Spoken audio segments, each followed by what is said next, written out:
Coaching isn't for everybody. Some people are at varying levels in their journey of league and will benefit a lot more from coaching than others would, or some just have no interest in getting coached at all, and of course that's perfectly fine. In this video though, I'm going to explore that topic and talk more about what I think is worth considering before looking to get coaching, both from the student side and from being a coach myself. As a student, you need to know roughly what most of the champions do in the game, especially if you're a laner. If you don't know what the champions do, it's really hard for a coach to teach you in an effective way, because half of what they're going to be doing is just telling you what the abilities do. And so they can't break down your thought process because there isn't a thought process to break down yet. You don't know what that champion does. You don't have to know the absolute ins and outs of everything. Of course, most people don't. But at least if somebody says to play around Renekton's E and you're playing in top lane, you should know what that does.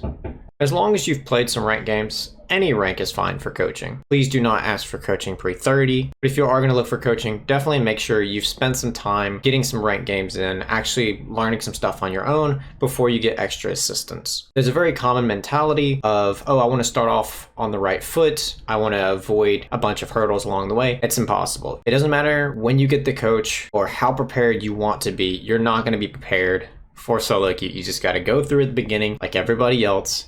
And then as you go through your struggles and figure out where you are, then get the coach to help you out. It's way better value for both of you. You should think of a coach as someone that's assisting you in your journey, not that's doing the journey for you. You should be improvement focused. If you just want to play ARAMs or have fun with your homies, you don't need a coach. There's no point in that. Save your money and time. When should you consider paid versus free coaching exclusively?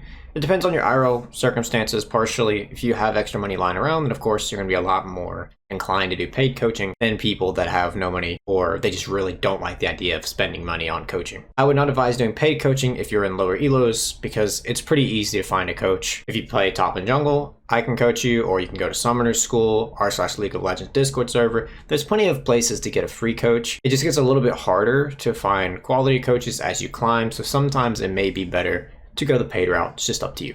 I'm going to reiterate, coaching is for speeding up the process, along with helping getting over mental blocks, giving you another perspective, but is not to give magical secrets that don't exist somewhere else on the internet. This isn't some situation where in like season 1, nobody had any idea what freezing was and a coach is going to come in and teach you what it is. No, we're not at that point in League of Legends. That's not what coaches are for a very, very large majority of cases. It's just to teach you things that are already known, but help you understand it a little bit better or figure it out a little bit faster. From the coach's perspective, they may decide to decline a student for all kinds of different reasons. Some decline below a certain rank. Example of this is if they see a student that barely plays any ranked games. They play maybe 10 a season, they drop it. Well, the coach might think, the student's not going to climb from this anyway. It's not worth it for either of us. Or the student swaps roles all the time, swaps champions all the time. Just something that the coach thinks is not going to be very productive for either party. Some coaches also decline below a certain rank because they just find it uninteresting.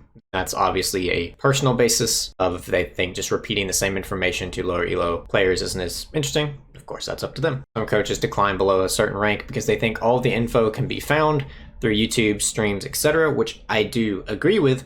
The problem I have with that is that argument can be used for literally any rank. You could be rank 2 trying to get rank 1, and you could still go to YouTube, streams, wherever, and try to find some extra information to help you get that little bit that you need.